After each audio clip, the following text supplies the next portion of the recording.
Good evening and welcome to Dahlgren Chapel of the Sacred Heart, the spiritual center of our Georgetown community. Coming out of what we hope is the worst of the pandemic, we're so very pleased to have this opportunity to use this sacred space again, not only for worship, but for events like this evening, this special Dahlgren panel entitled The Education of a Historian, discussing the life, work, and education of John W. O'Malley, S.J. We're pleased to have so many here in person, and we wish to offer a warm welcome to those who are joining us via our live stream. Tonight's program is a part of our November Jesuit Heritage Month, when Georgetown hosts numerous events that help us to remember, to reflect, and to reconnect to the Ignatian values and the Jesuit traditions that animate our community and our university. It is a pleasure to have John back.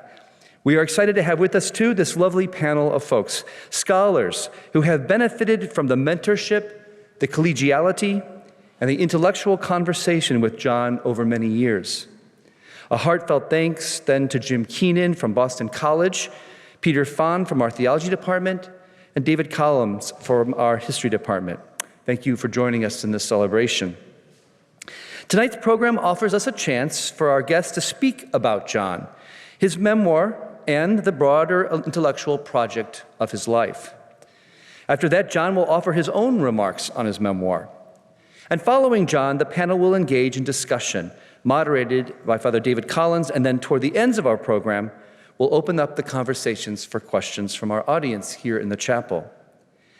It is now my honor to invite 48th President of Georgetown University, Dr. John J. DeGioia, to offer a welcome and his introductory remarks. President DeGioia.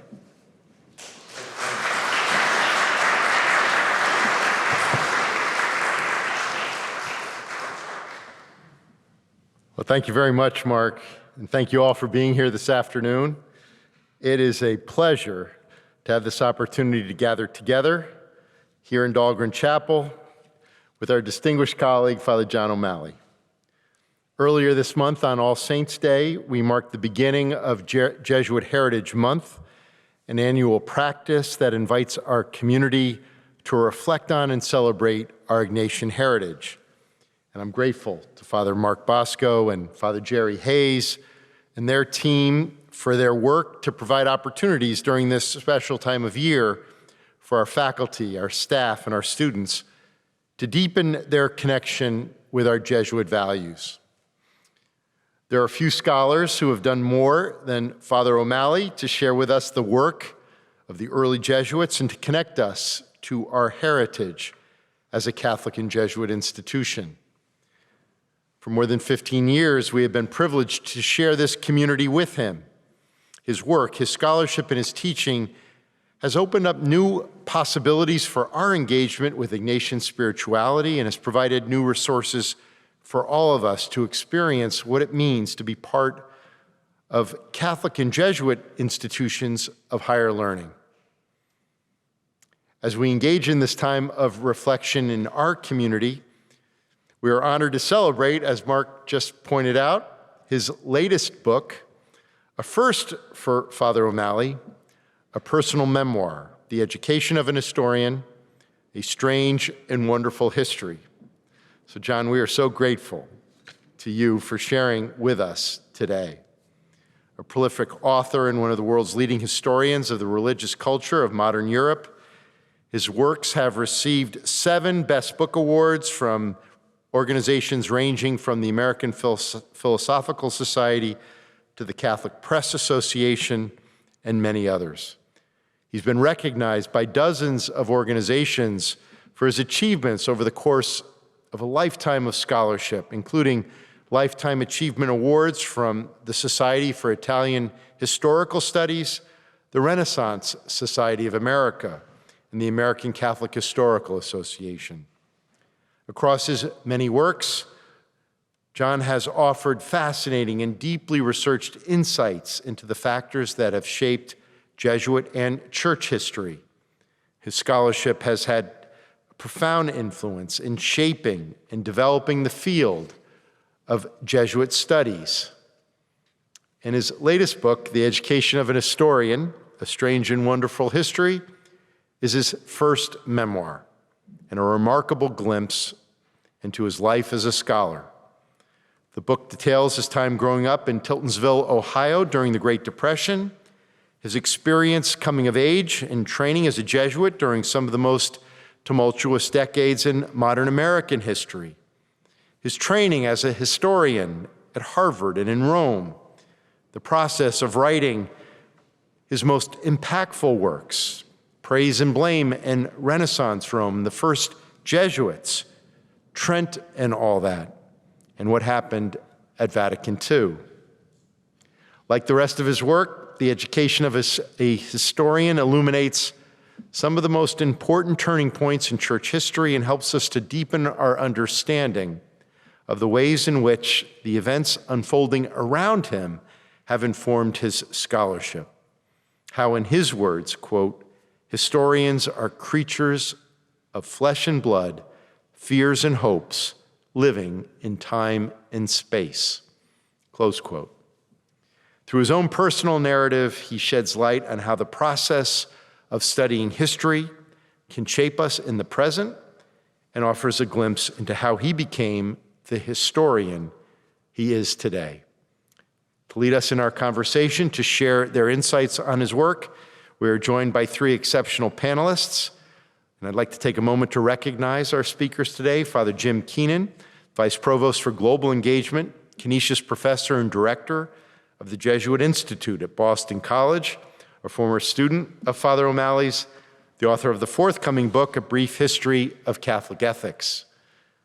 Professor Peter Phan, the Ellacuria Chair of Catholic Social Thought here at Georgetown, professor in our Department of Theology and Religious Studies, and Father David Collins, Associate Professor of History and the Hobb Director of Catholic Studies at Georgetown. I want to thank all of you for being here this afternoon, for sharing this moment with us. I want to thank our speakers for sharing your wisdom and insights with us. It's such a privilege to be here, to have Father O'Malley with us, our distinguished panelists, and to engage with the topics that are inspired by John's new book.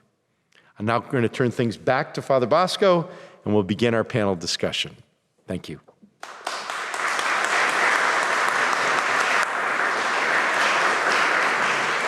And I'm here simply to ask the panel to please come forward with Father O'Malley, and we'll get started.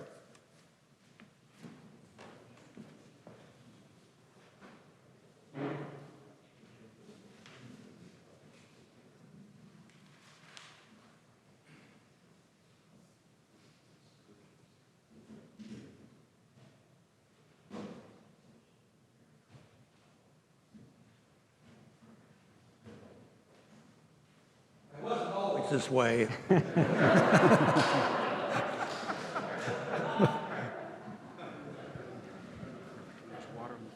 Yeah, I think this is.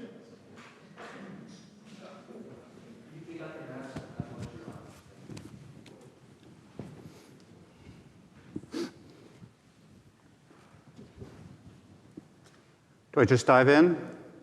All right, happily. So I'm David Collins, a historian in the history department here. And I suppose just briefly by way of introduction vis-a-vis John, I became his acquaintance, I guess, in 1993 when I was visiting a friend in Cambridge, and his book, First Jesuits, had come out. And I was caught in an embarrassing exchange that I think many of us have been in before. I was introduced to him, and he asked me if I'd read his book yet. The answer was no. I was at a stage where I was willing to answer that question honestly, I suppose. Second, he was my teacher when I was a MDiv student at Weston for 3 years. He was my advisor while I was doing a licentiate under him on the early lives of St. Ignatius, written in the 16th century by other Jesuits.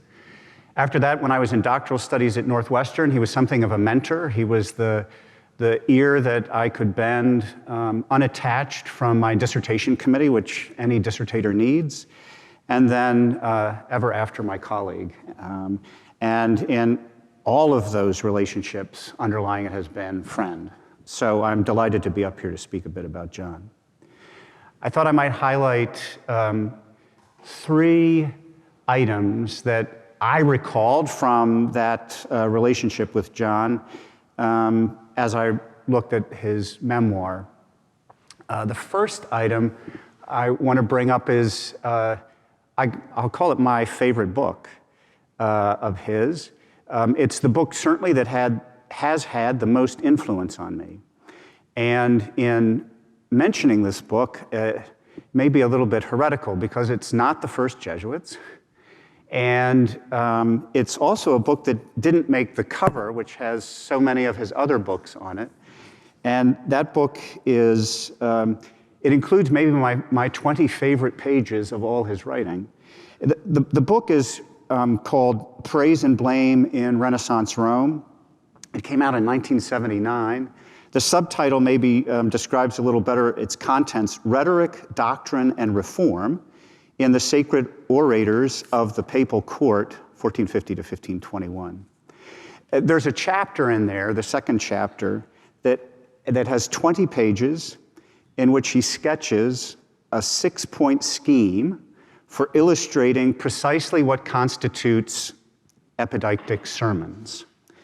And it is one of the most, I'm going to use this expression again, but it is both lightsome and trenchant as he moves through 6 points that characterize what makes a epideictic humanist sermon what it is.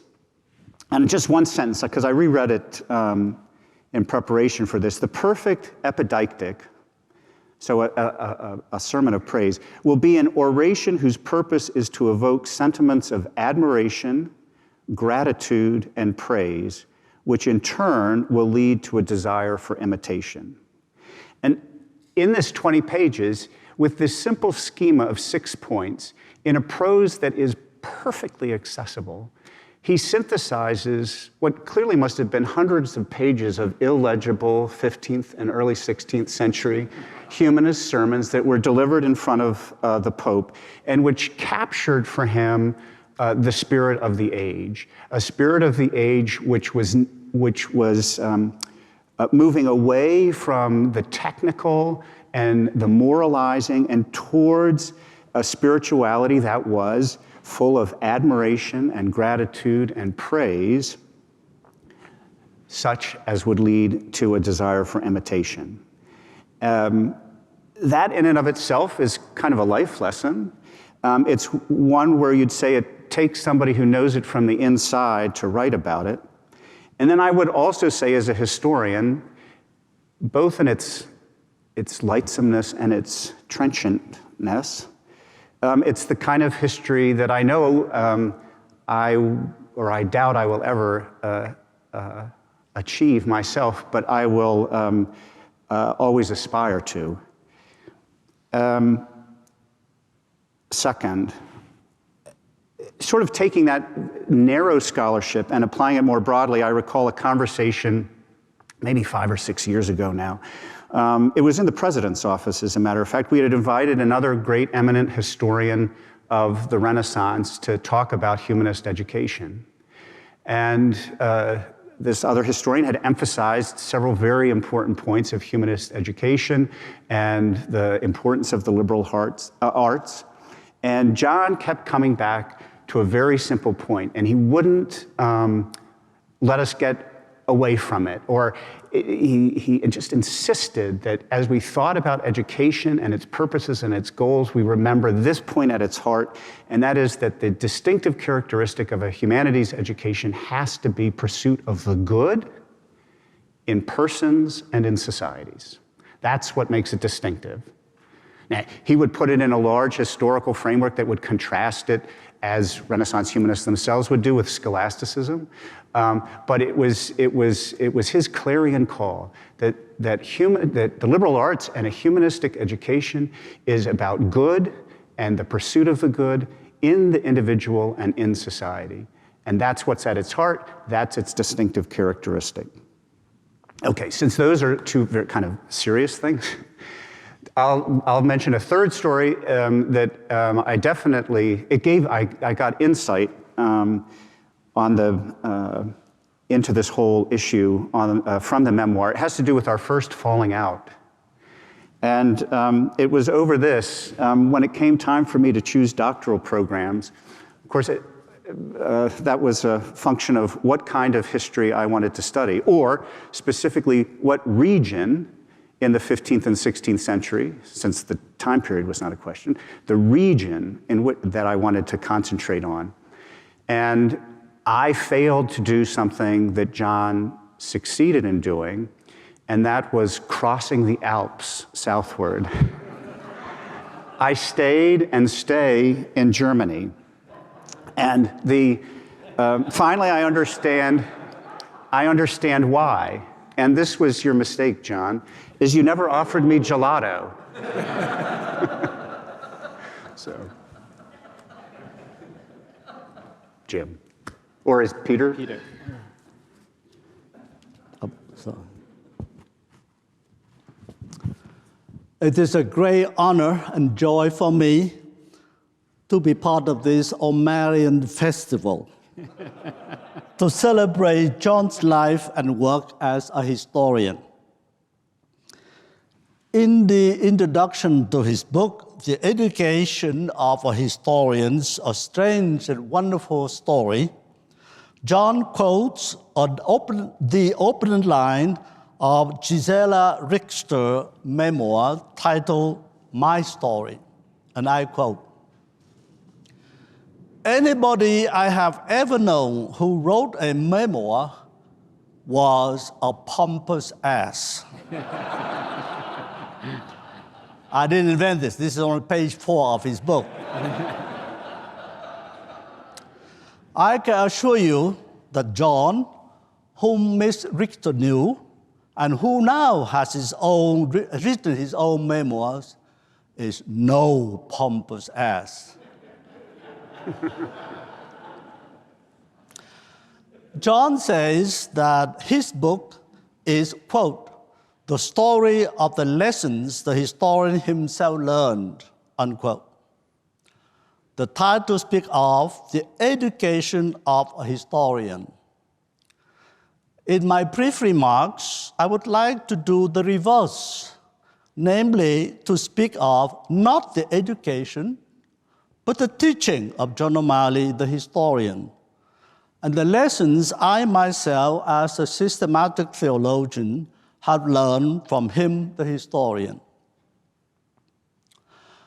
I used to tease John by saying that I pity historians because they are hemmed in by facts, whereas we theologians are not bothered by them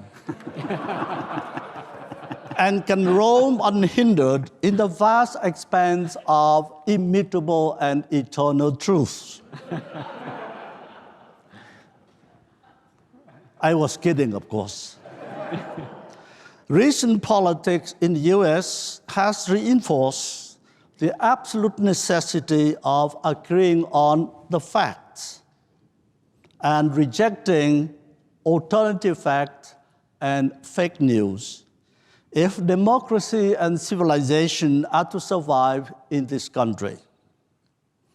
The discipline of history and historians prove more than ever indispensable.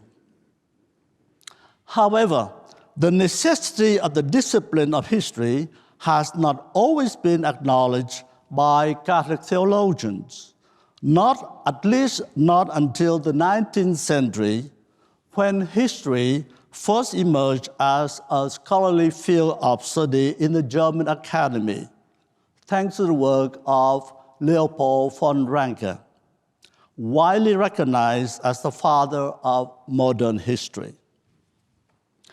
Of the task of the historian set out by von Ranke as telling, quote, what really happened, wie eigentlich gewesen ist, John writes, I quote, "That is the ideal, I think, most of us historians pursue, But I think we realize that it is an impossible ideal of full achievement. The past is too big for our little minds. We still pursue the ideal, but humbly admit that we achieve it only in a limited measure. We have learned that even to achieve it in that limited measure requires methods, and methods are to a large extent what I have been talking about in this book, unquote, page 175. Unfortunately, the marriage between theology and history did not have an auspicious beginning. Either they parted and went their separate ways, blithely ignoring each other, or fought a bitter custody battle for truth. This mutual animosity occurred especially in biblical studies, where the historical critical method was rejected as a threat to orthodoxy, and recourse was made to pure faith, taking every event described in the Bible as literally true, representing what really happened, and every word in the Bible as God's ipsissima verba. Over against this historical fundamentalism, some scholars view the Bible, especially the Gospels, as mere historical documents from which they can extract statements and determine the historical veracity by casting votes with beads of different colors, red, pink, gray, and black, in descending order of reliability and authenticity, as was done in a Jesus seminar at the Webster Institute. This is part of the famed three quests of the historical Jesus. From the first quest with the 18th century Lives of Christ to Rudolf Bultmann's existential ahistorical interpretation, through the second quest started by Ernst Käsemann in 1957, to the third quest begun by E.P. Sanders in 1977. The debate on the historical Jesus versus the Christ of faith is now at a stalemate, partly because there is no agreement on the right method to be used.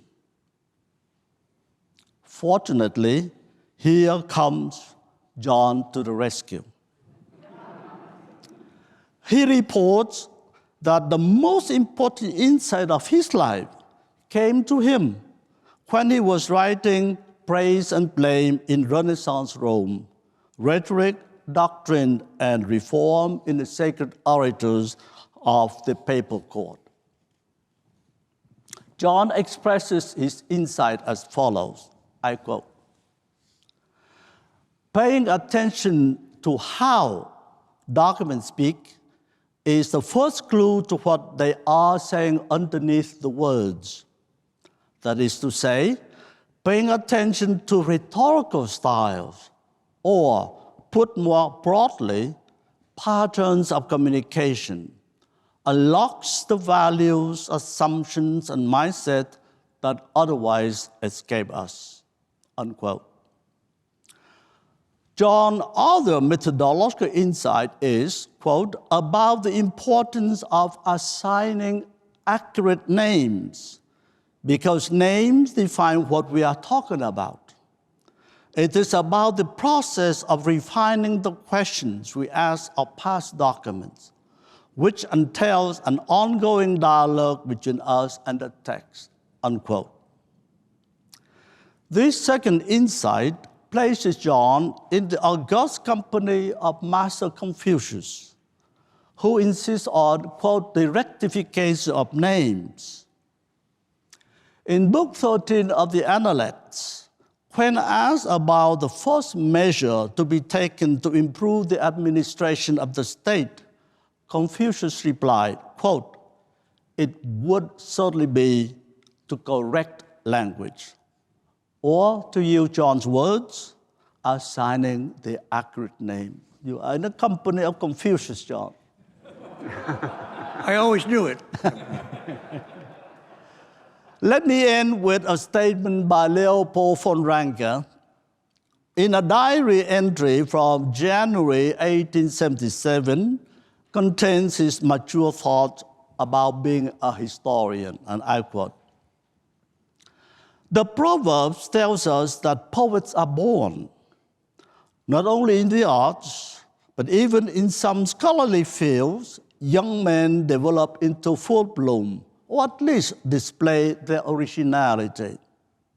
Musicians and mathematicians expect to attain eminence in their early years. But a historian must be old, not only because of the immeasurable extent of his field of study, but because of the insight into historical process, which a long life confers, especially under changing conditions. It would hardly be bearable for him, a historian, to have only a short span of experience. For his personal development requires that great events complete their course before his eyes, that others collapse, and new ones be attempted." John, we are so pleased that you have fulfilled every condition that the father of modern historian has put forth, not only in old age, but also in your many insights into historical process. Because of your teaching and your writings, you have made real to us what William Faulkner says in Requiem for a Nun, quote, "The past is never dead. It is not even past." And for this, we theologians are eternally grateful to you. Thank you.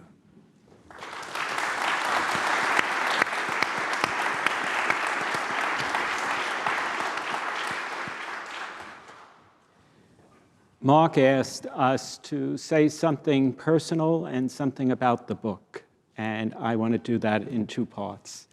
But there are 4 words to, I've written notes about this 4 times, but it's come down to 4 words: recognition, decision, reception, exemplar. So let me say something about each. I met John in 1979. He arrived at Weston to start teaching, and I arrived there to start studying. I had just finished Regency, and I had been in the society then 9 years. And when I arrived, everybody was talking about this John O'Malley who was coming. He had a great reputation coming from Detroit, and everybody was really rather excited who knew him, especially scholastics. Talked about what a great teacher he is. A great teacher. His whole profile was as teacher. And they said, wait until you see he finishes the lecture right at the second when the class is over with, and you've taken so many notes, but you know everything that he said. And as a matter of fact, that's what did happen. It was a great experience. We lived in the same community. Alan was actually in the community with us. It was at the apartments in Cambridge, 39 Kirkland. We called it Club 39. We got T-shirts. We were the party house. And in many ways, John was the lead actor in this. I did a lot of work in studying with and for John. And at the end of it, one day, we had an exam. I think it was the midterm exam. But I had done a lot of work on it. He had given us, no, it was the final. He had given us these questions ahead of time. We knew there were going to be 5, that he was going to choose 1, and we didn't know which one. And he was just going to put the number on the board, and then we had to answer it. So everybody wanted to know all 5 very well. I apparently did a good job on it. He called me up to tell me how good my exam was. 3.5 years ago, when I was down here for John's birthday party, President DeGioia, that you hosted, John and I were walking back. And John said to me, this was 1980, so we're talking now about 40 years passing. He said, "Do you remember the day I called you?" And I said, "I've never forgotten it." I had never received such recognition by a scholar or a professor. And it made such a mark on me that I think today, the reason why I teach well and why I have quite a number of students is because I try to recognize my students. There was a sense of recognition that John has done. I'm looking at Massimo. David. I can think any number of us who got recognized by John and what it did for us. This recognition. John entered into our lives in a very affirming, validating, engaging, and encouraging way that we don't see enough of in the academy. And this, for me, is what actually has animated my life. A second word is decision. At the end of my 2.5 years at Weston, I was notified that I had to do a doctorate. It was a very funny story. I won't go into it, but the provincial sent his assistant to Weston to see me, to tell me I was doing a doctorate after I had been a Jesuit for 11 years, and told me that by the next day I had to decide what field I was going into. So I had never had a discussion on this. This is Jesuit discernment, by the way. I had never had this discussion before, and I was to give an answer to it the next day. John helped me to make some decisions there, that I would go into ethics and the rest. But then I had a difficulty, well, where would I go and what would I do? And I kept trying to decide between studying with a man named Joseph Fuchs, who was in Rome, or Bruno Schuller, who was in Münster. And I had come here, actually, to talk to Dick McCormick, who wanted me to go study with Bruno Schuller.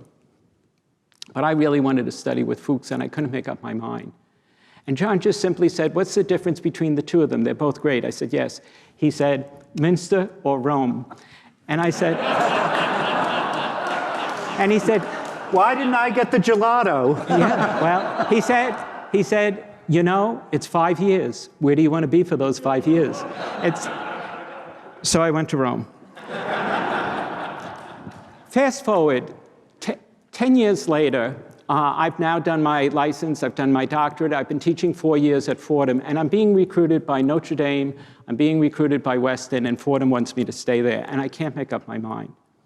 And I call up John, and I ask him, what can I do? What should I do? I don't know how to make a decision on this. And I had a whole list of ideas at how I was trying to weigh this. And John gave me a piece of advice I've never forgotten, and I've taught all my students to do this the same as he taught me.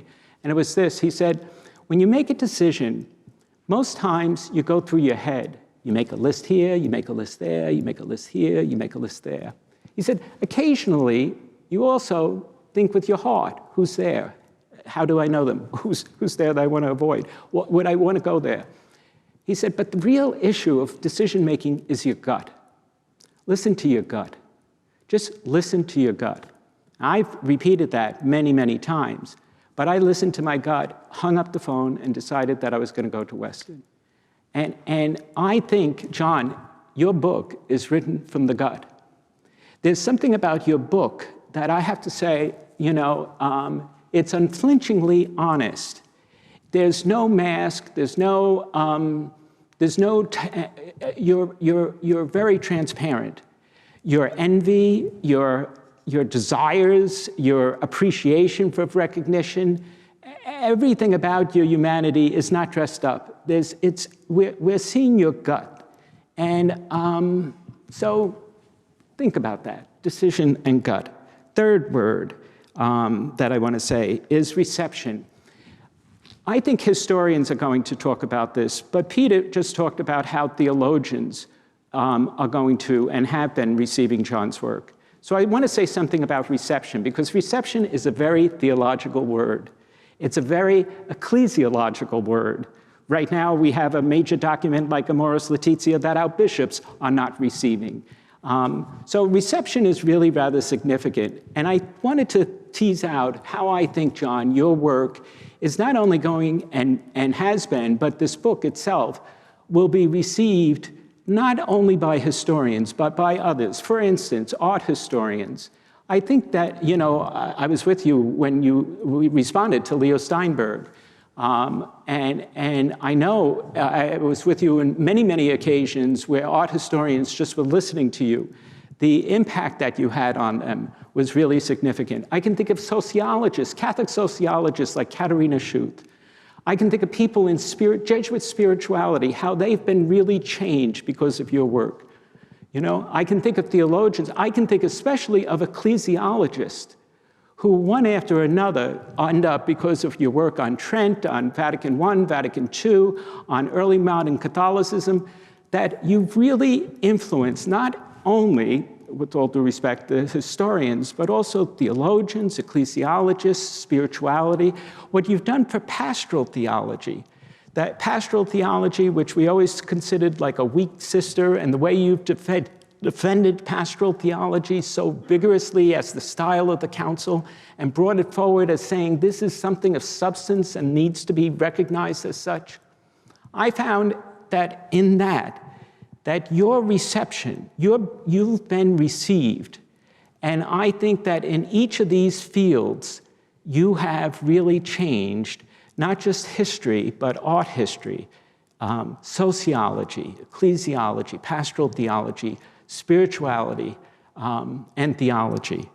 And I think that this is a way that it's because you're a bridge builder. You know, you built a bridge that maybe many historians don't walk, don't build, don't go to meet on the other side, but you met the artist, you met the art commentators, you met the people, the sociologists, you met each of these people.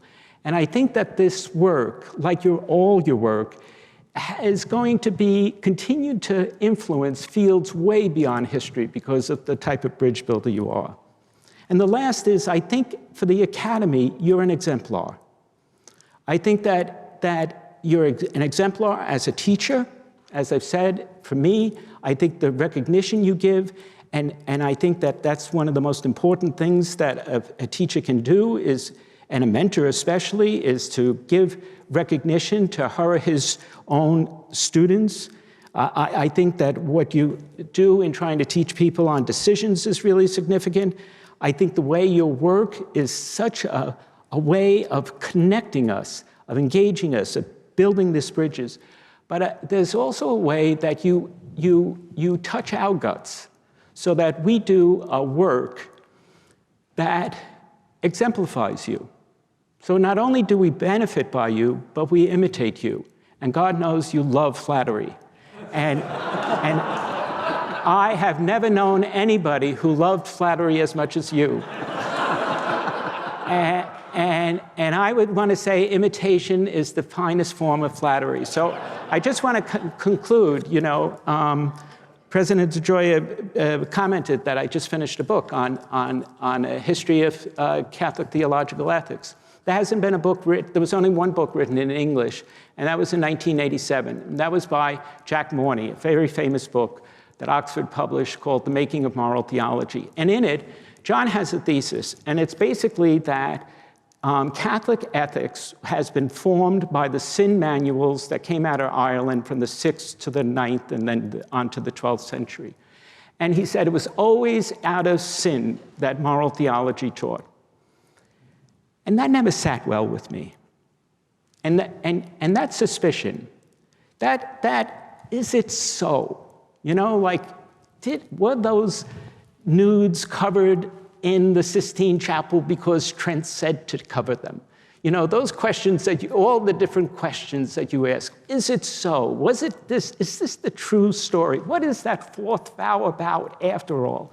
All these critical questions in which you ask us to revisit different things, I decided to revisit. And I kept finding out that every time that anyone went to a confessor from 6th, 7th, 8th, 9th century, Ireland, what's called Ireland today, Scotland, England, the Celtics, all these different cultures, they were going to what the Irish would call anam cara. And anam cara was a spiritual friend. It was what today we would call a spiritual director. But at that point, it was a person who helped you on a journey and who was known for his or her suffering. And it was an interlocutor that you could have so that you could find out your journey. And then, at the end of talking about that, you confessed your sins. There was a whole new way of looking at this, that it was not all about sin. It was about following God, listening to the call, making sense of your life, and by the way, acknowledging when you made a mess of it. And so the penitentials had a place, a context, a new way of looking at things. And so the work that I did is all about pursuing spiritual pathways, the pathways you taught me about, looking for confraternities, looking for different ways that the church moved forward. I think that you've been an exemplar, not only in your bridge building, and not only in your way of really speaking from the gut, but also by giving us a passion to ask the question, but is it true? Thanks.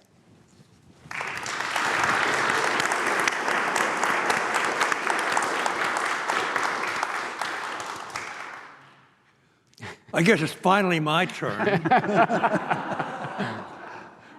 I want to thank Mark Bosco for organizing this. I want to thank the wonderful panelists. I want to thank especially Professor President DeGioia for being here, and those behind the scenes, especially Dr. John Crowley Buck. Secondly, I want to leave you with a thought that's dear to me.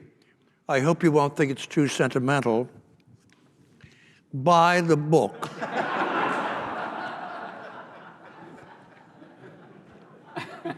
Here's how you do it.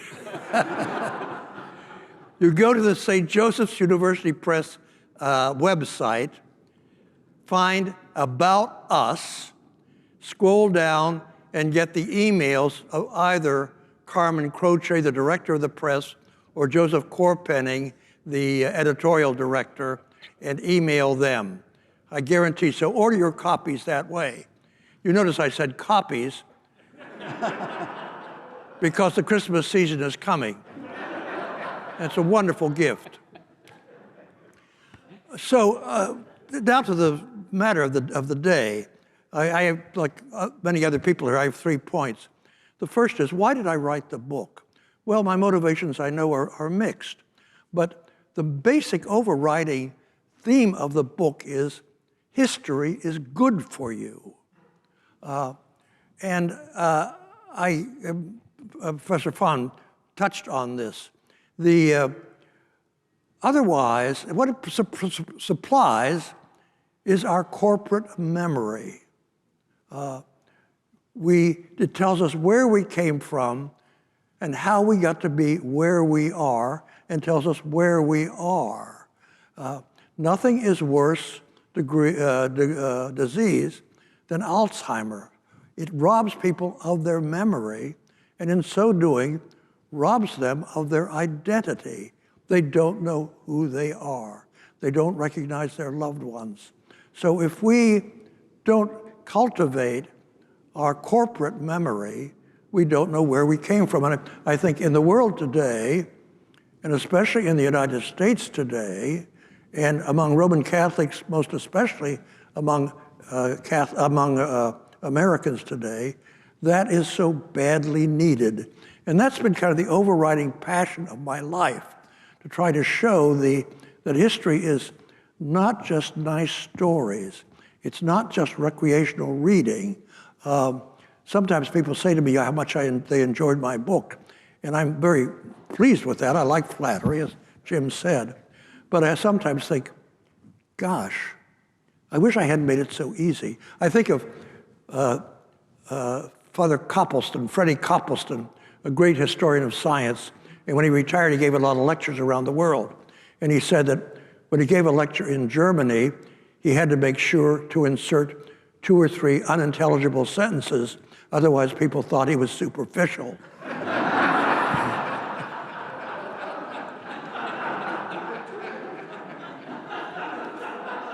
So sometimes I wish my writing were not, as I like to think it, as lucid as it is.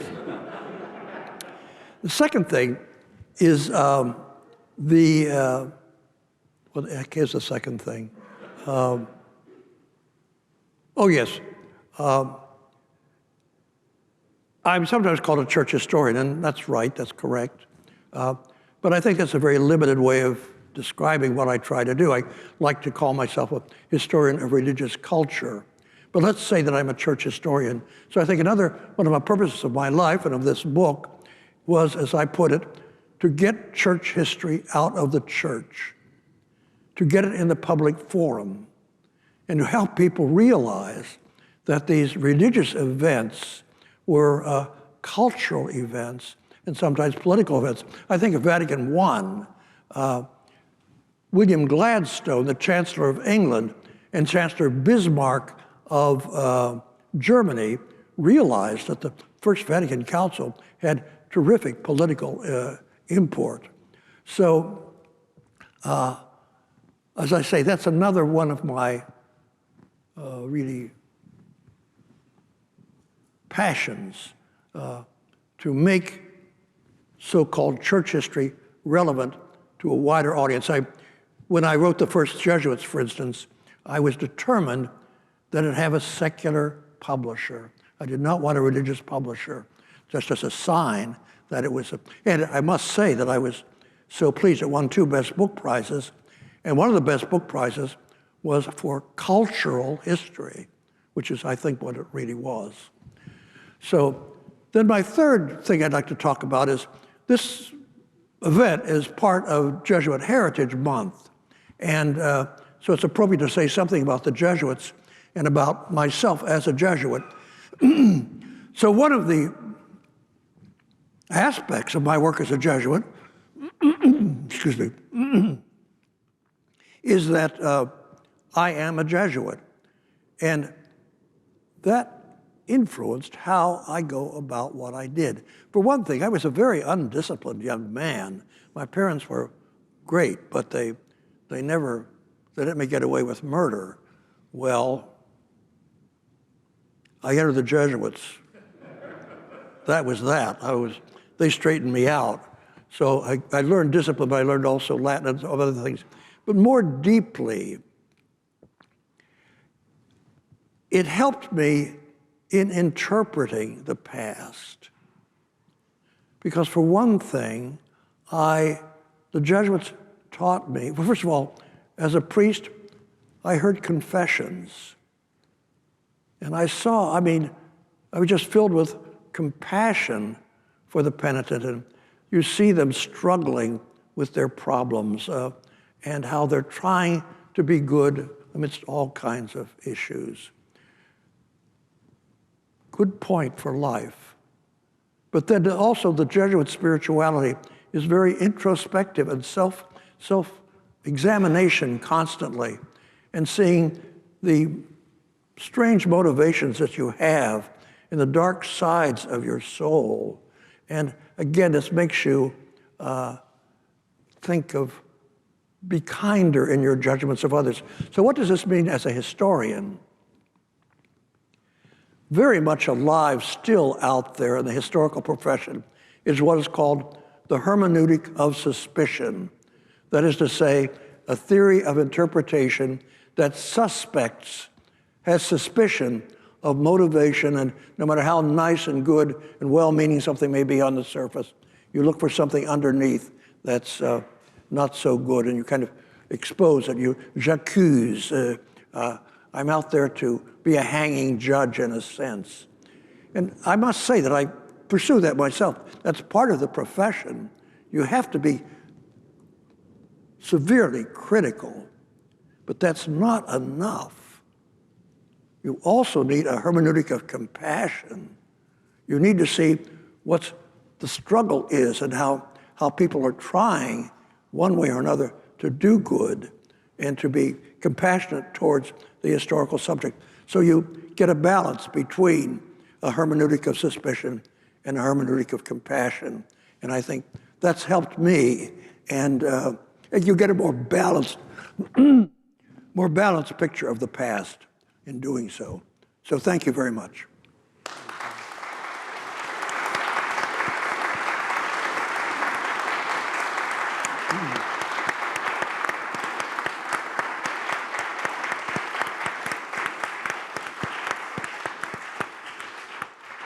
The next best thing to flattery is long applause.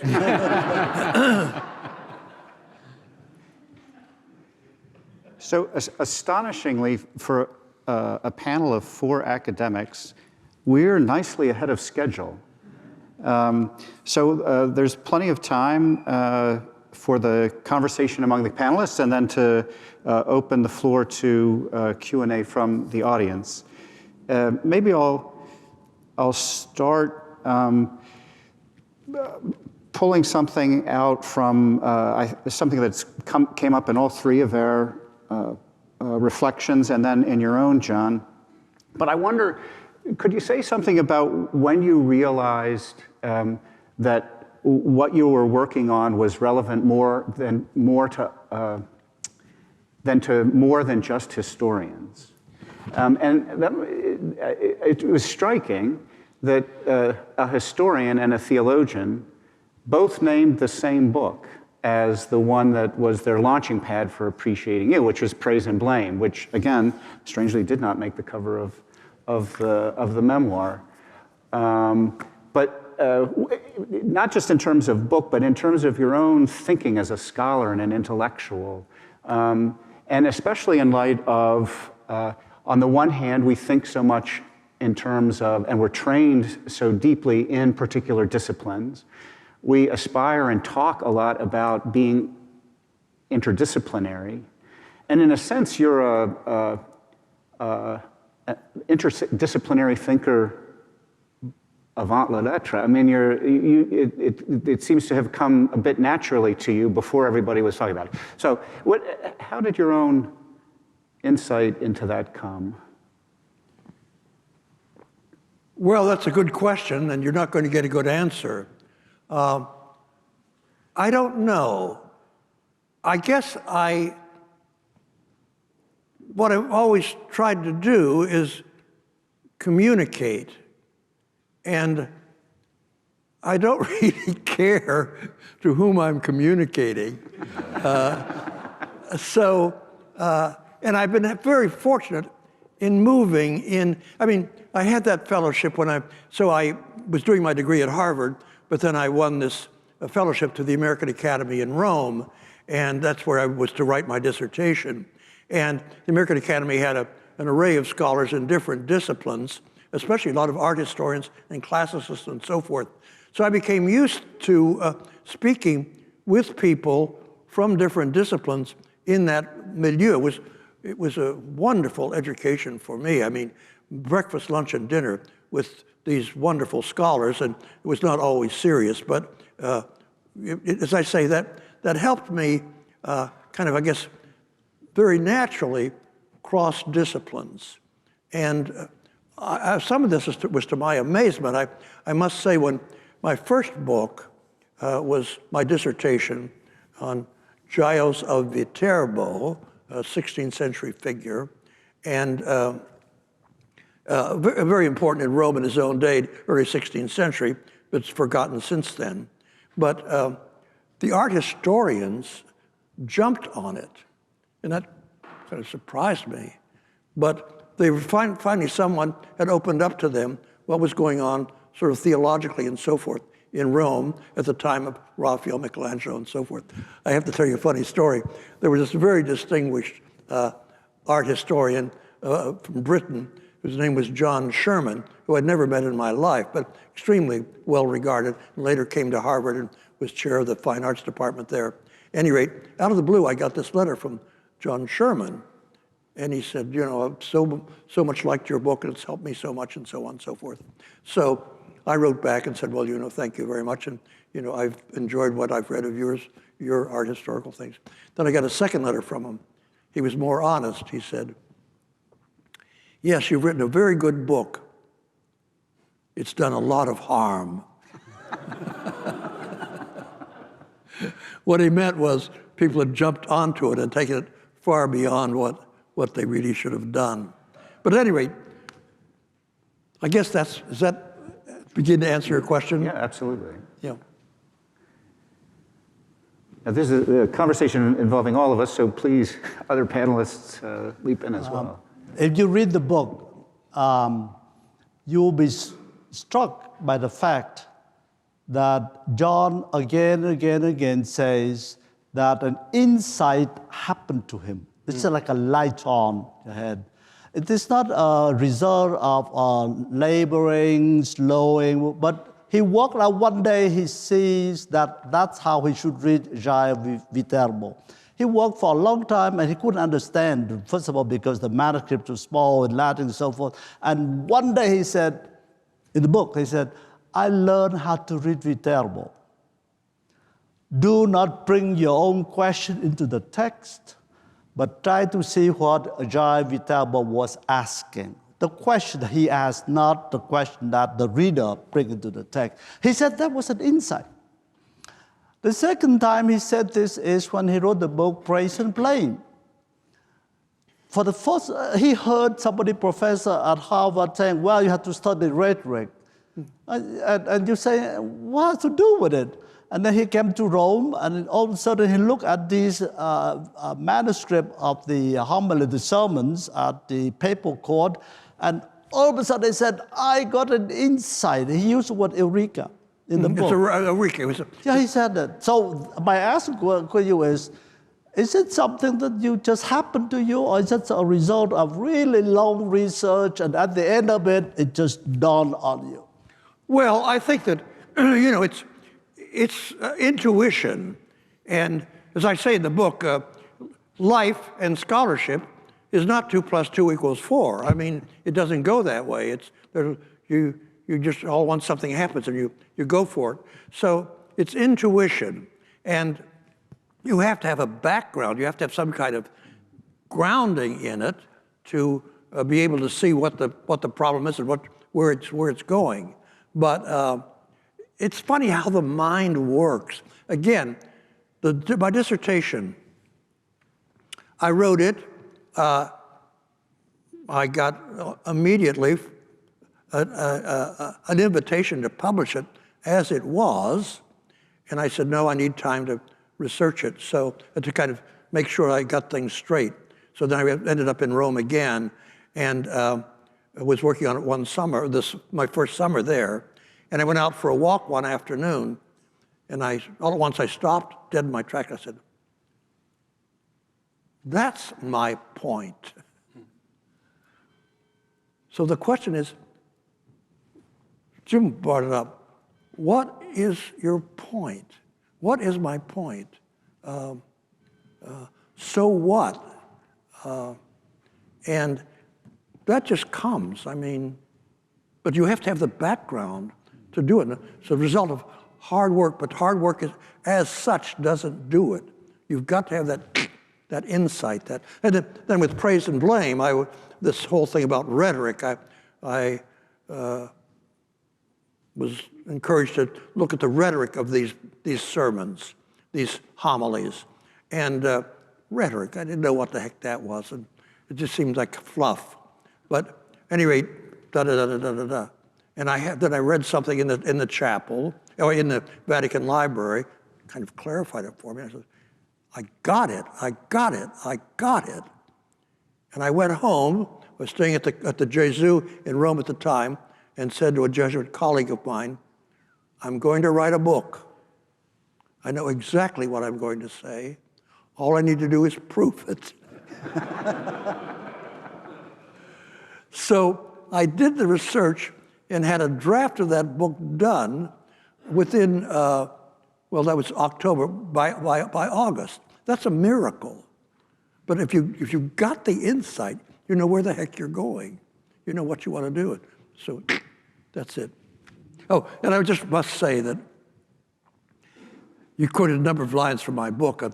The one I like best is the one that from Gisela Richter. Miss Richter had been the curator of Roman and Greek art in the Metropolitan Museum of Art in New York City in the 1920s and 30s. And she had a distinguished career, but also kind of controversial. Anyway, when she retired, she went to Rome and she wrote her little memoir called My Story. And I knew her, met her there in Rome at the time. And the opening line is, as Peter quoted, anybody I've ever known who wrote a memoir was a pompous ass. And I must say, that line haunted me all the time. if I were to say what's my favorite book, it would be Four Cultures of the West. And I'm bringing that up because of what we're talking about. I think that what I learned from you in this approach that's not suspicious but maybe more generous is hermeneutics. I mean, John usually teaches, like many academics, he teaches things before he actually has a real project. And so he did a course called Three Theological Cultures, and I was one of the guinea pigs in the first semester that he taught it. And it was electrifying because he was trying to help us to see what made Luther, Luther, what made Aquinas, Aquinas, and what made Erasmus, Erasmus, and how they actually had language games, they had meanings of the same term that had all sorts of different impacts. And that the circle of connections were very, very different. And how could you enter into the hermeneutics, the way of interpreting all these constellations of connections? How could you actually understand them? Because that's what he wanted us to do. And as you're trying to teach us all the time, appreciate that difference. And so he did this, and you kept doing it. And then you expanded it to Four Cultures, and then you did the book. And I think that that's a key. I think that the reason why people like even your first book on Giles, or Praise and Blame in Renaissance Rome, or Trent, or all the others, is you're constantly working out the hermeneutics. So when you did Trent and all that, it was an invitation to see, what does a name mean? What type of, what's the difference from Counter-Reformation to modern Catholicism? This is a shift of hermeneutics. It's a whole different key for understanding things. And you have to have a really positive disposition to want to engage many hermeneutics. I like virtue. I like Aquinas. I like a few others. I like Judith Butler, but that's about it. You have that historical investigation to appreciate different cultures. And I use the word culture as you do, I think, that you're trying to understand not only what they wrote, but how they lived and how they connected and how they acted. And it's a full narrative. And I think that's what I found most exciting in Four Cultures of the West. Well, about Four Cultures of the West, the foundation for it, of course, is Praise and Blame in Renaissance Rome, where I finally figured out this is what Renaissance humanism is all about. And I then realized what a contrast this was in the way they spoke and thought with Luther. They had maybe the same issues, but they were framed so differently. And then with those two, what about the scholastics? So another whole cultural framework. And then the whole art and performance, the fourth culture. So that was, again, they kind of all grew out of Praise and Blame in Renaissance Rome. But I must tell you, how did I write Four Cultures of the West? I was invited to lunch one day by the man who was my long-term editor at Harvard, Lindsay Waters. I did 7 books with him. And because he was writing something, and he wanted to go out to lunch to talk about it. So we did. In the course of the lunch, I said, well, that reminds me of something I use in teaching. I have these categories I talk about, the prophetic culture, the academic culture, the humanistic culture, and art and performance. And he said, oh, that's very interesting. Tell me more. I said, well, blah, blah, blah. He said, you've got to write a book for us about that. And I said, no way. I'm a serious historian. These are big, bloopy ideas. I wouldn't dare. I'd lose my reputation. No, you've got to do it. So, at any rate, he browbeat me, so I decided to do it, and I enjoyed doing it. But anyway, we'd be at some social event, and somebody would say to him, well, John, what are you working on now? And I said, oh, a silly book. And Waters would say, it's not silly. So, at any rate, now that it's out, I'm proud of it. And I'm glad I did it, because I think it does kind of frame things that are big issues in Western culture. It's four cultures, not the four cultures. It's like, I call it like four Gulf streams in the ocean that is Western culture. The Gulf streams are not the ocean, but they help us understand a lot of things about the ocean. So, You know, we've talked a lot about your scholarship, and we've talked some about you as a teacher, and Jim and myself in personal ways. Where does teaching and scholarship intersect at its most vibrant, but a university? I wonder if you could be coaxed into saying something challenging or encouraging to us at a university that taps into a tradition you're very familiar with and hopes to speak to a situation that in our own times that is so challenging. well, I guess I'll begin by saying a university is a university. It's about two things. It's about intellectual problem solving, or the creation of knowledge, and career advancement through the acquisition of professional technical skills. That's true of the 13th century, that's true of the 21st century. That's what a university is and is about. The humanistic, so it's very career-oriented, it's very cerebral, which is great.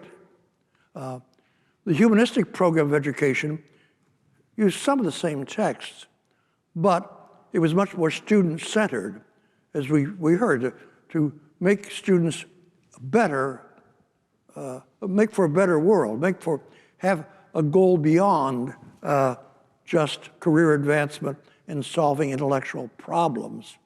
And I think that's the dimension that the Jesuit heritage, and the Catholic heritage more broadly, but the Jesuit heritage does for a university. And I think it's very encouraging. I find Georgetown very encouraging in that regard. And again, President DeJoy is so wonderful in this and preaching that this is, if you leave this campus as a student and don't know that you have a public responsibility, that means you've gone through this place deaf, dumb, and blind. Although some students do go through that way. There was a young man who worked at our reception desk in the Jesuit community, and I got to know him and was chatting with him one day at the desk, and I said, "So, what do you want to do when you get out of here?" He said, "Make a lot of money." That's what we've been teaching you here. So education is just one, formal schooling is just one of many influences, maybe a minimal influence upon young people, but it's an important one nonetheless, and we do our best there. So I think that I'm a great fan of universities. I am an intellectual, I am an academic, but I see its limitations. And I can see how, as I said about how corrosive it can be. It's not, so it's a big thing. We want to educate people. So just sending people to school doesn't solve our problems. They've got to go to school and come out with some kind of ideals. And I think that, again, toot my horn for history, that if you really present history in the right way, it's not namby-pamby, it's not goody-goody stuff. But it does show how sterling characters have really helped advance the human endeavor. Thank you.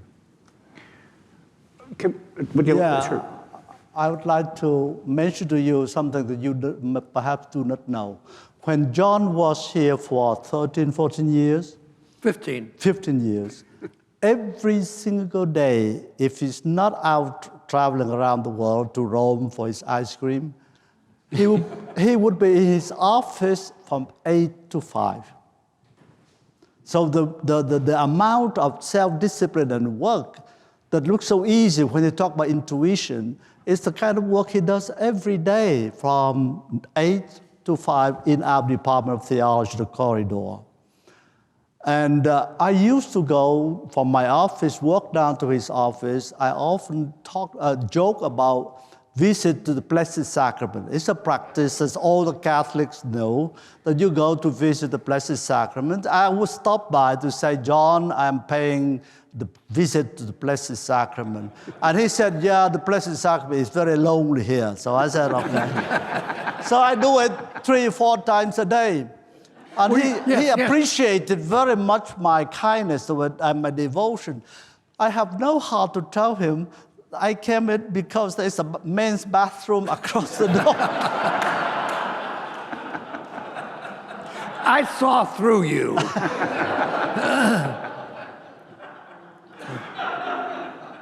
I think there's a word that you've used a lot, and that's the word style. And I would say that if we were to talk about humanism in the university, it's not just that we teach or what we teach, but how we teach. And that's what I was trying to stress about you recognizing students. I think that sometimes we read a lot about Christian humanism in the university, and it seems to be about text rather than about persons. And I think that there has to be a style that's much more engaging, not only of the material and the agents who are there, but the people in the classroom so that they can actually profit from it. I think sometimes that we academics are more interested in promoting and understanding about ideas, realizing what type of style we need to cultivate in order that it can be understood. And so I think that we have to be thinking of what is the teaching style that goes with Christian humanism? And I don't read enough about that, but I do think that that would be something that we could go further on. And the other thing is so as to animate the Catholic University. The second would be that we think of how siloed our universities are. You know, it's just incredible. No matter what you do, the university is still incredibly siloed. I look, even in my department, the difference between full-time adjunct faculty and tenure-track faculty, and there's silos right there. There's a certain way that I think that if we're really looking at Christian humanism as a value, then it has to play out in the way we're related to one another. And again, that's a question of style yet again. And I thought always that the way you were able to reach across to different people, whether they were in art history or in theology, you know, I was thinking, John's first article, in 1967, he writes in Theological Studies an article, you know, and a historian is writing in Theological Studies, making a contribution, knocking at the door, saying, here's what I'm thinking, what do you think of it? That type of engagement, I think, that type of style, I think is something that, if we're going to propose Christian humanism as a real way of moving forward, I think we have to look at the style that needs to be a part of it, not just the text. I might add that, yes, my first article in Theological Studies was in 1967, and I have an article coming out in this March, in Theological Studies. So that's 55 years of writing for Theological Studies. I'm rather proud of that. So John, enough of us talking about you. We have a church full of people who are eager to talk about you, talk to you, ask you questions. Let's turn to that for a little while. We have a microphone that will be brought to you if you're interested in posing a question. Or a comment. Or making a comment. And we have a hand up already. Hello, John. Of course, everything people said here. Well, who are you? I'm Nelson Minnick. Nelson. Oh, yeah. I can't see. The question I have is, reading your book, it's so full of remarkable detail. You seem to, I'm just curious as an historian what your sources are. You seem to have a remarkable memory. Did you keep a diary? Did you do research for this? I mean, I was kind of marveled at how you bring back all this stuff from the past and was curious as to your methodology. How did you put this all together? Well, let me toot my own horn again and say I wrote that all from memory. Yeah. I don't have a diary. I've begun diaries many times, and after about 3 days, that's the end of them. But I do have, in that sense, a remarkable memory for my life, which is very dear to me.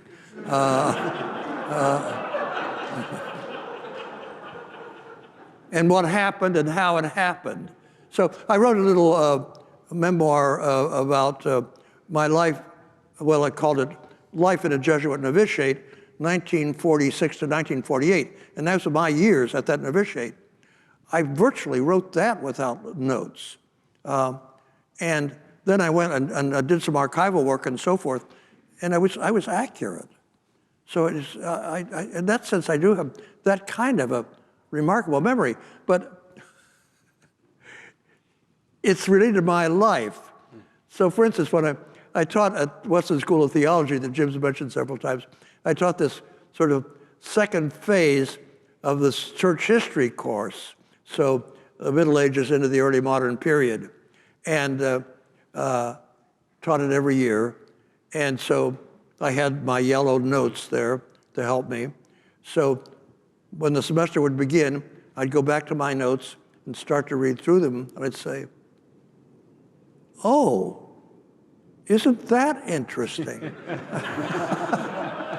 Oh, yeah, really? Yeah, this is really great. So it's a focused memory, I'd say.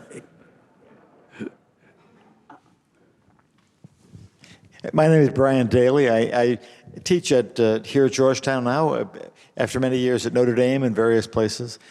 And I lived with John. I taught at the Weston School of Theology in Cambridge, Mass, before going west to South Bend years ago. I taught there from 78 to 1994. And I lived with John most of that time, so being with him in community as well as on the same faculty was really a wonderful transforming experience for me.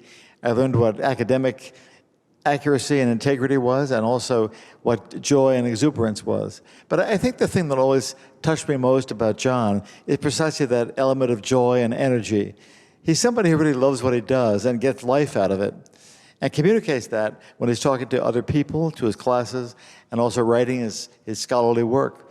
The barrier that sometimes exists between scholarly weight and energy and joy doesn't appear there. I think John derives energy and life for what he does and for the way he thinks about things. And I think one of the things that I owe him and learned from him is precisely that being a scholar doesn't mean being heavy, sort of library personnel that gets absorbed simply in detail, but it's finding in beautiful and important human achievements and actions something that we can live from and communicate to others. He's done that to me and to many others, and I think that's, in some ways, his great scholarly contribution, that he finds energy and joy in those things that he writes about, whether it's Jas of Viterbo or Ignatius of Loyola or some of the many other people that he's described for us. So I think we owe him that sense of the human energy and value of the academic life that really is, I think, one of the things Georgetown is dedicated to and is about. Well, thank you, Brian. I must say that I feel I've landed in a tub of butter in my life. As a boy, I loved history, and then I became a professional historian and have just enjoyed, I love doing it.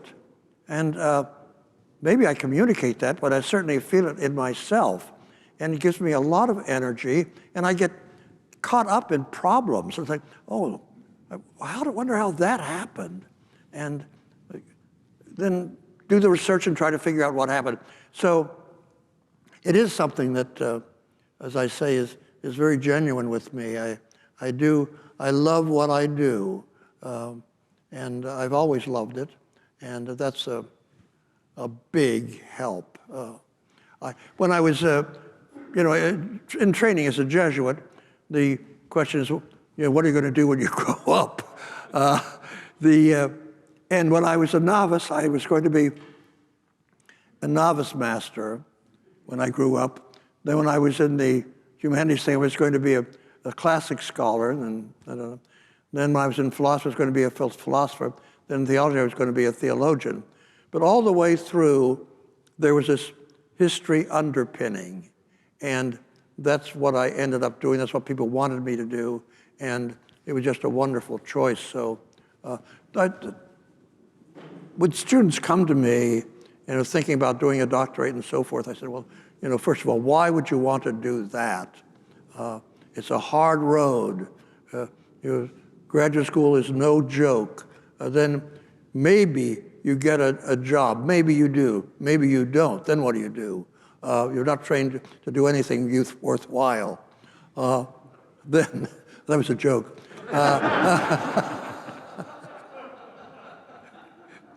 Then you do get a job, and then you're going to get tenure. You don't get tenure, then what do you do?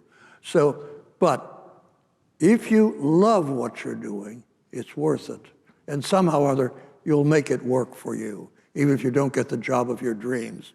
Maybe better, you didn't get the job of your dreams. So you have to love what you're doing. That's been the great blessing of my life.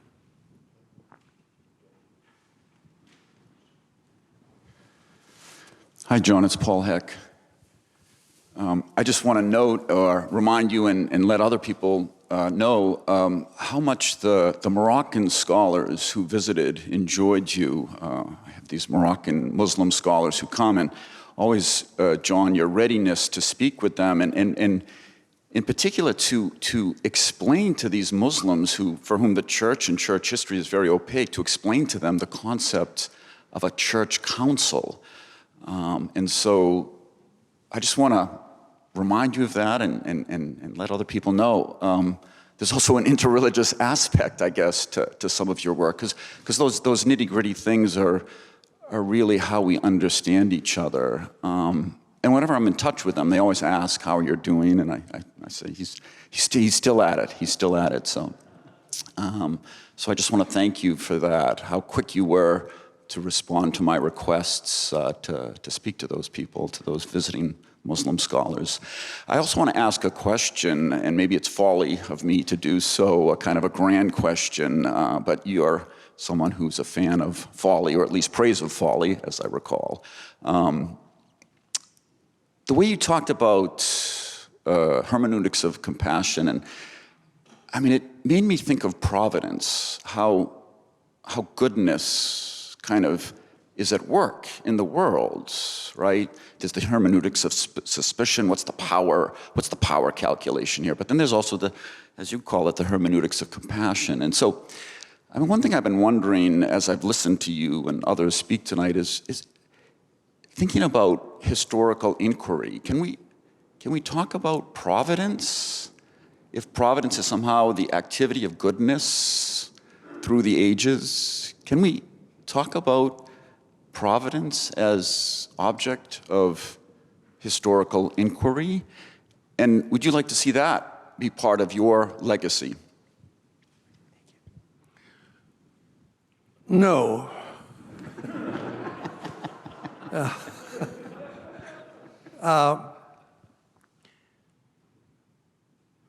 The workings of providence are mysterious. They are beyond us. I mean, they're just beyond us. I mean, one thing, sometimes when I pray, all I do is hold up my finger to bow before the inscrutability of God. I don't get it. I'd like to make a terrible joke about great St. Thomas Aquinas, that in the very first article in the Summa, he tells us that God is incomprehensible, and then he goes on for 3 volumes to tell us how to comprehend him.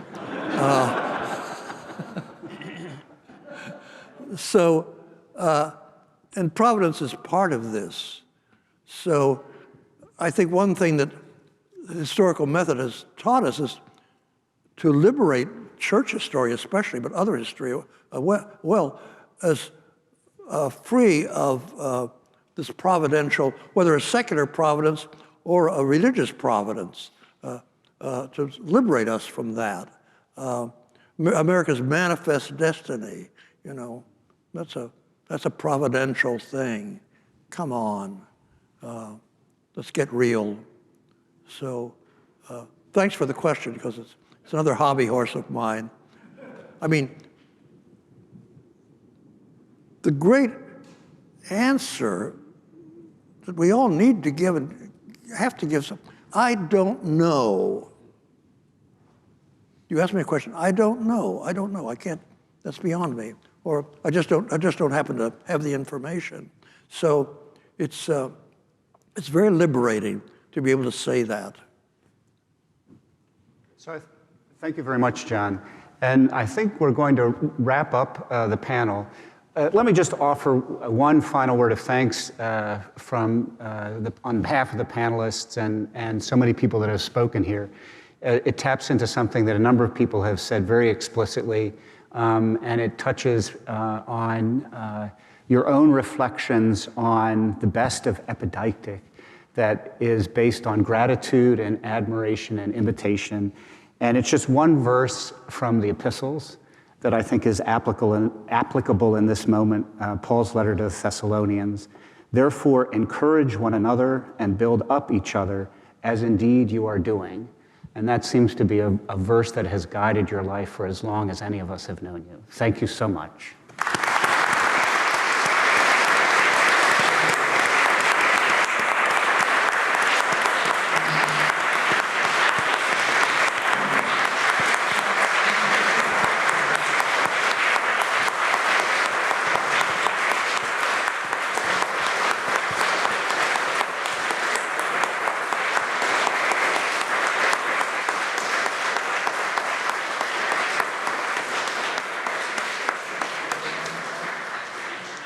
So, John, I love it.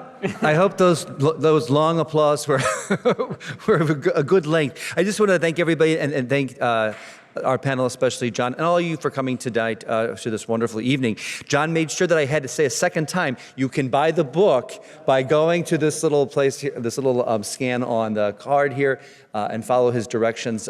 It has been a difficult book for us to get because of the supply chain of going the pandemic, but please do take a look at the webpage to get the book. Again, thanks so much for coming, and really have a great weekend.